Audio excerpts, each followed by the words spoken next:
Je voudrais, en ouverture de cette manifestation, remercier Bruyères pour la mise à disposition de la place, la mise à disposition de la Sono aussi. Merci, monsieur le maire. Merci de la présence de Virginie Gremillet, qui est présidente de la communauté de communes, Christian Tarantola et Bernadette Poirat, des conseillers départementaux, Daniel Gremillet, sénateur, et monsieur Jean Pierrel, qui est le président de l'association ADEMAT, une association qui défend le maintien et l'amélioration de la maternité et de l'hôpital de Remiremont. Donc je dirais une association qui défend le service public de la santé en général. D'où sa présence aujourd'hui parmi nous, une association très engagée. Merci aussi de votre présence.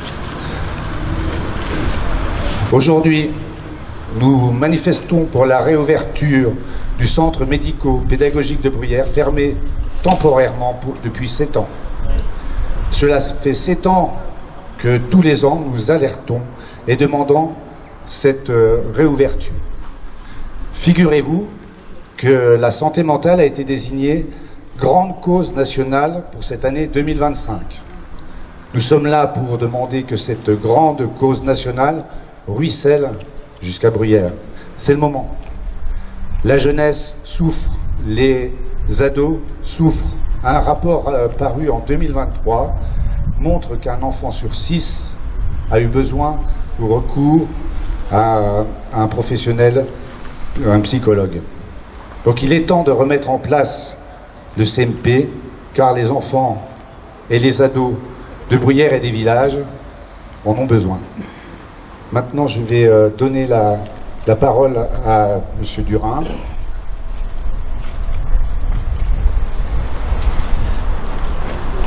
Monsieur le sénateur, mesdames et messieurs les conseillers départementaux, mesdames, messieurs les maires, madame la présidente de la communauté de communes, monsieur le président de l'association ADEMAT ainsi que les membres présents aujourd'hui, merci de votre présence à toutes et à tous pour cette manifestation de soutien pour malheureusement un triste anniversaire, la fermeture du CMP. Je vais profiter de mon propos et de cette tribune pour vous exposer le point de vue d'un jeune maire qui voit les choses bien difficilement. J'ai rencontré pas plus tard que cette semaine, c'était mardi matin, la responsable de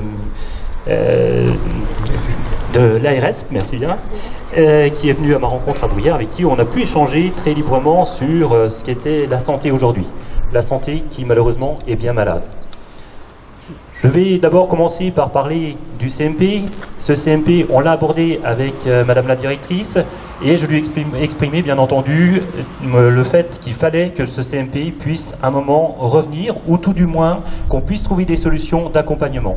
Et pour ça, je m'appuie sur une situation que j'ai malheureusement vécue par une dame qui m'a sollicité il y a à peu près 1 an, qui a une petite fille qui s'appelle Luna, qui est en grande difficulté. Cette fille a bien entendu suivi pendant 2 ans des examens pour lui permettre d'avoir un accès en milieu scolaire à une aide, et notamment à une aide via le réseau Ulysse. Malheureusement, en arrivant en 6e, après 2 ans d'expertise qui ont démontré la difficulté pour cette jeune fille n'a pas pu être prise en réseau Ulysse et on lui a juste mis quelques heures d'accompagnement. Cette situation est scandaleuse. Elle est inadmissible pour cette jeune fille qui, aujourd'hui, tous les matins, avant de partir à l'école, passe une demi-heure de crise parce qu'elle ne vit plus correctement sa vie de jeune fille, de jeune scolaire. C'est inadmissible. Il faut impérativement qu'on retrouve un accompagnement pour ces jeunes enfants.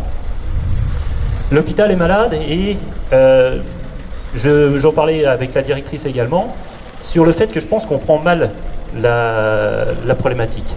On cherche à... Et alors je suis également pompier, donc j'ai une vision aussi un petit peu des urgences, de l'accueil des urgences.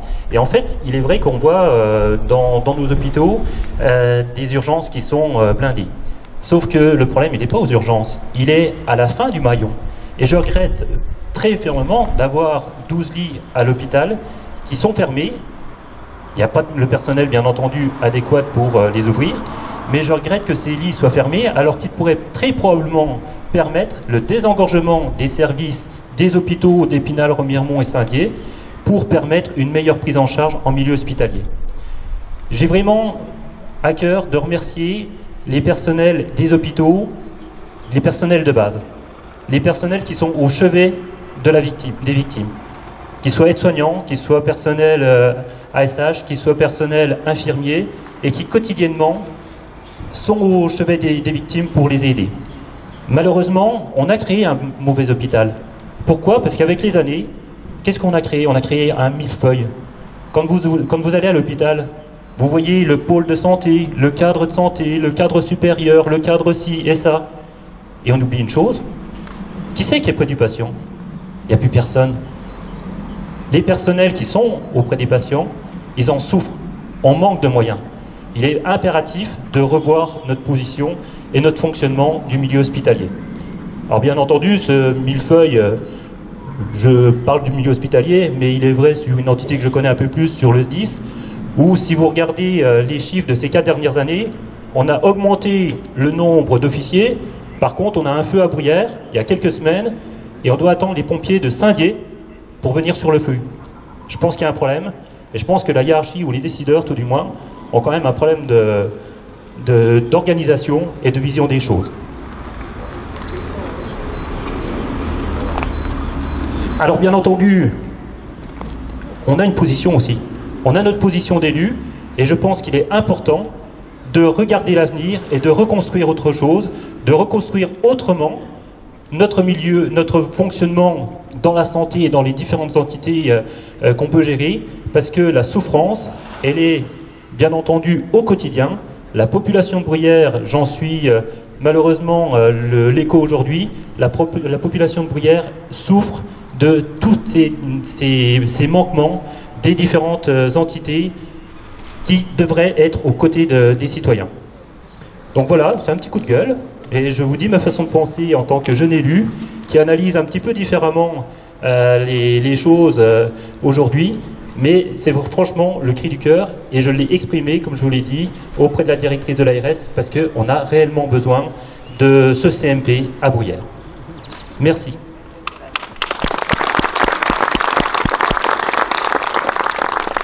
Je passe la parole à Virginie, pour quelques mots.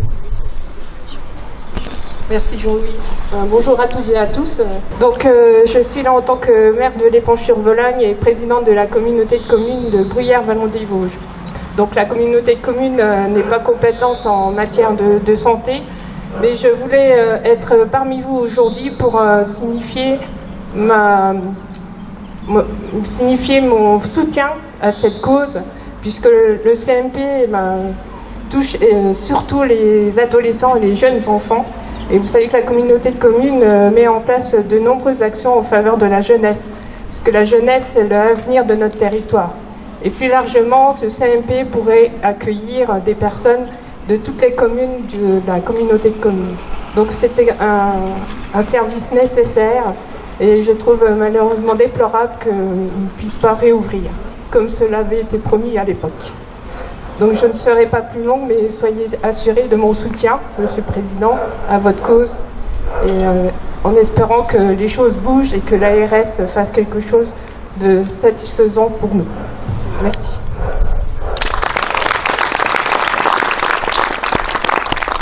Christian Tarantola. Bonjour. Je ne pensais pas, il y a quelques années, être obligé, au bout de 7 ans, de m'adresser encore à vous, simplement pour défendre une cause qui nous est chère, c'est-à-dire la santé de nos adolescents et de nos enfants. La santé mentale, on en parle beaucoup, et puis nous attendons. Mais enfin, je dois quand même dire une chose, c'est qu'aujourd'hui, votre présence, la présence pendant toutes ces années, font qu'enfin les choses commencent à bouger au niveau départemental. J'ai pu recueillir quelques chiffres rapidement. Pour le CMP d'Épinal, on accueille quand même un interne, un docteur junior à l'unité tremplin, hospitalisation complète, Ravenel, et un interne à l'unité tremplin en plus. Et ça, c'est la première fois depuis des années. Donc, fur et à mesure, quelqu'un me disait tout à l'heure, c'est comme un clou, à force de taper, ça commence à rentrer. Donc il faut que nous continuions. Il faut que nous nous adressions cette fois-ci. Votre présence ici est très riche pour nous parce qu'il y a beaucoup d'élus, il y a beaucoup de gens qui sont intéressés. Nous allons donc nous adresser au niveau régional de l'ARS en ce qui concerne la santé mentale.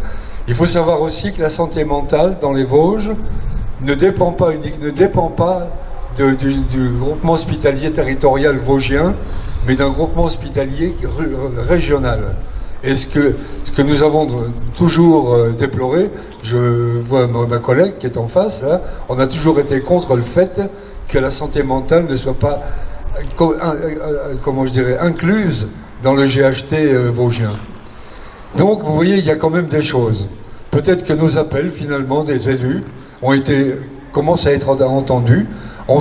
Mais je voudrais aussi, ici, dire combien nous apprécions et combien nous sommes respectueux du travail des soignants et des soignantes qui œuvrent dans ce domaine très difficile, puisque c'est un domaine qui touche l'affectif, c'est un domaine qui touche le sens des gens, et c'est un domaine qui touche surtout, comme je l'ai dit plusieurs fois, c'est pas pour nous que nous sommes là aujourd'hui, c'est pour nos descendants, c'est pour nos enfants, nos petits-enfants qui cherchent des solutions, avec des parents qui parfois ne les trouvent pas non plus, parce qu'il y a une véritable déshérence d'une manière normale dans la société. Voilà ce que je voulais vous dire. Je voulais vous remercier parce que véritablement, on est nombreux aujourd'hui, hein, on est nombreux. Et puis, bon, j'ai pas eu le temps de saluer tout le monde, mais voilà, je salue tout le monde. Je salue tout le monde à la fin pour dire merci, vraiment merci que vous soyez là. Rappelez quand même une chose, c'est que pour le CMP Bruyères, simplement avec les établissements scolaires, monsieur le maire, nous avons plus de 1000 élèves ici, quand on fait le compte avec tout le monde. Donc vous voyez quand même que c'est pas quelque chose de simple.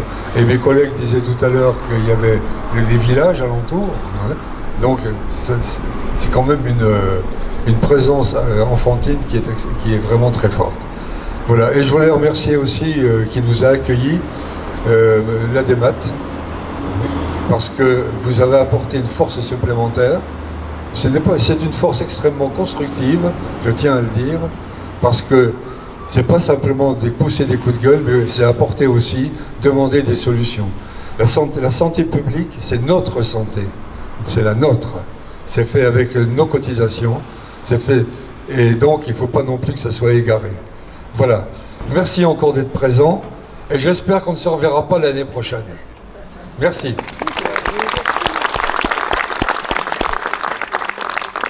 Donner la parole à M. Gremillet. Oui, merci. Effectivement, ça fait 7 ans qu'on se retrouve. Je voudrais bien sûr vous dire, comme vient de le faire Christian, l'émotion qu'on a de voir qu'au bout de 7 ans, vous êtes toujours là.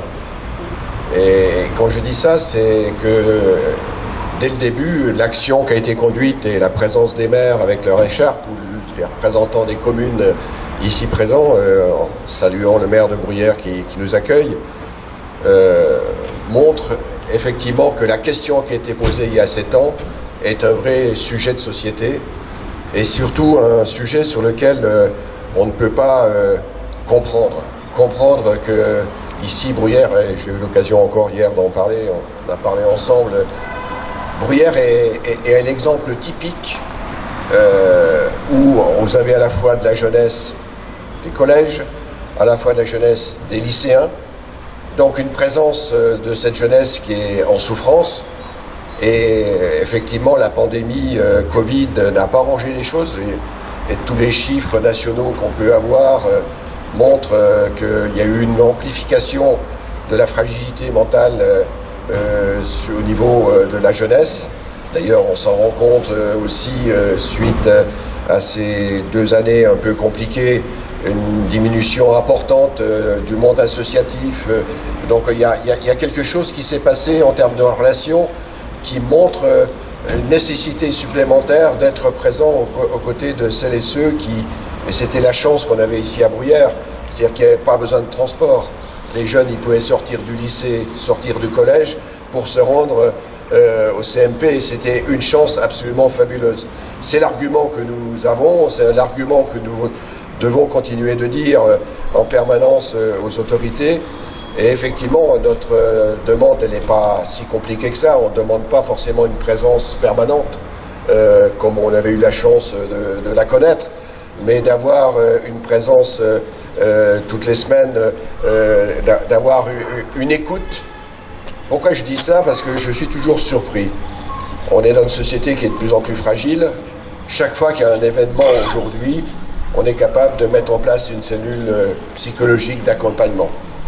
Eh bien, ce qu'on demande tout simplement, c'est pas une cellule psychologique d'accompagnement lorsqu'il y a eu un drame, c'est parfois aussi d'éviter le drame, d'être à l'écoute, d'être tout simplement, et cette cellule, le CMP, avait cette vocation, à ce rôle vraiment d'accompagnement, d'écoute, et je souhaite vraiment, alors tu as formulé un vœu, en considérant que ce rassemblement d'aujourd'hui, de 2025, sera le dernier. Je le souhaite. Je pense que je voulais saluer aussi Elisabeth qui est là, elle aurait pu monter ici avec nous. Mais je pense qu'en tant qu'élu, chacun a sa place. On doit jouer notre rôle.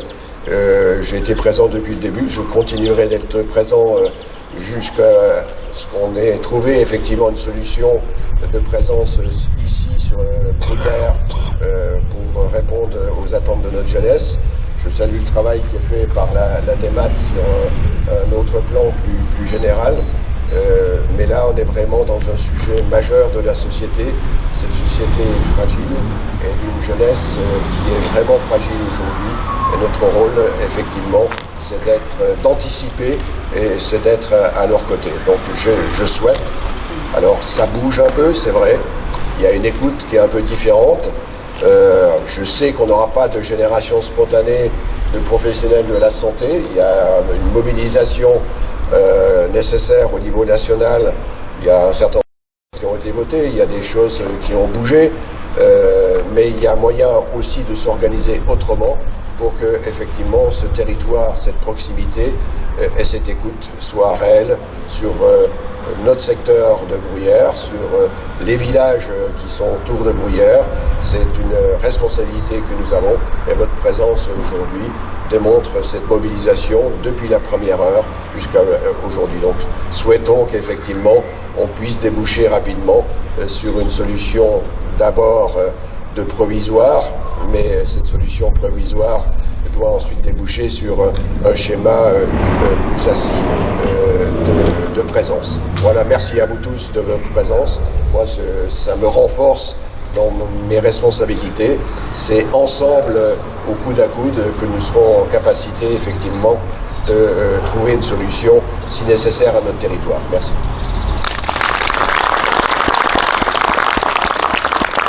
Merci pour les prises de parole des élus. Je vais maintenant passer la parole à Jean Pirel, qui est le président de la DEMAT, qui va nous donner un autre regard. Oui, bonjour à tous. La DEMAT est donc une association d'usagers, enfin, je pense que vous le savez.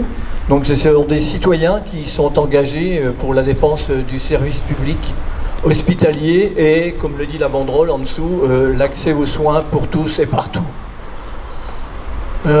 Nous avons fait la démonstration sur le secteur de Remiremont qu'on pouvait maintenir un hôpital. C'est pas fini, je vais y revenir, mais je pense que si il y a encore un hôpital avec médecine, chirurgie et obstétrique, c'est-à-dire une maternité, c'est parce que c'est grâce à la fois à la mobilisation des élus et des citoyens unis autour de cet objectif-là. Sans quoi, nous avons la faiblesse de penser que ce serait probablement une grande maison de retraite qui serait, enfin, un établissement de prise en charge de personnes âgées qui serait à Remiremont actuellement. Mais l'ARS n'a pas renoncé, à notre avis, à cet objectif-là. Concernant les questions de santé mentale, je voudrais simplement attirer l'attention là parce que dans le quotidien du médecin hier, il est apparu que à la suite du congrès de médecine générale, ils se sont inquiétés de la santé mentale périnatale et qui n'est pas prise en compte correctement. Et le suicide est la première cause de décès maternel en périnatalité. C'est quand même un phénomène important qui pourrait être corrigé, puisqu'on estime qu'aujourd'hui, une femme se suicide chaque mois en France au cours de la période périnatale et que 90% de ces passages à l'acte pourraient être évités. On sait aussi que dans notre département, le suicide est la première cause de mortalité des 15-35 ans. Et nous avons de très mauvais indicateurs en matière de santé mentale pour les adolescents, puisque, par exemple, nous sommes à 70 sur 10 000 en matière d'hospitalisation, alors que le taux au niveau de la région est de 30 sur 10 000 et 22 en France. Bon, je ne vais pas vous inonder de chiffres, mais simplement, à partir de là, montrer combien il est important localement, à la fois qu'il y ait des moyens pour la psychiatrie et la santé mentale. ADEMAT va reprendre une grande campagne de communication prochainement sur tous les territoires où nous avons une influence et où les citoyens se mobilisent. On espère que ça s'élargira.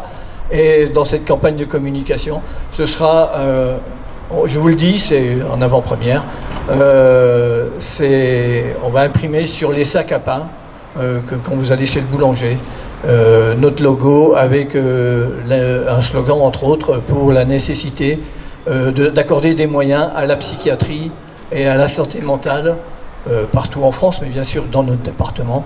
Et surtout aussi,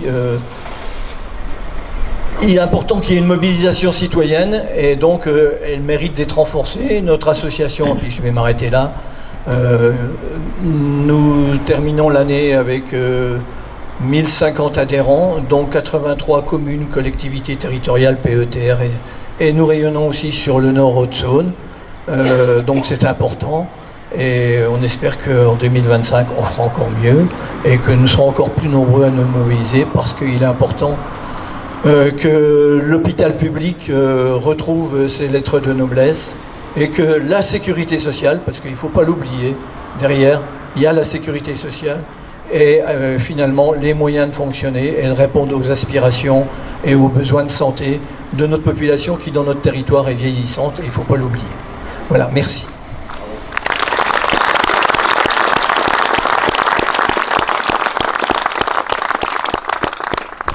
Bien, pour conclure, donc merci pour votre présence, c'est nombreuse, pour défendre le CMP. Donc je souhaite qu'on ne se retrouve pas l'année prochaine, mais on va voir et on espère être écouté par l'ARS que vous avez rencontré, Monsieur Durin. Donc on souhaite vraiment avoir un échange avec eux pour que la réouverture du CMP puisse avancer et soit effective l'année prochaine. Voilà, merci à vous.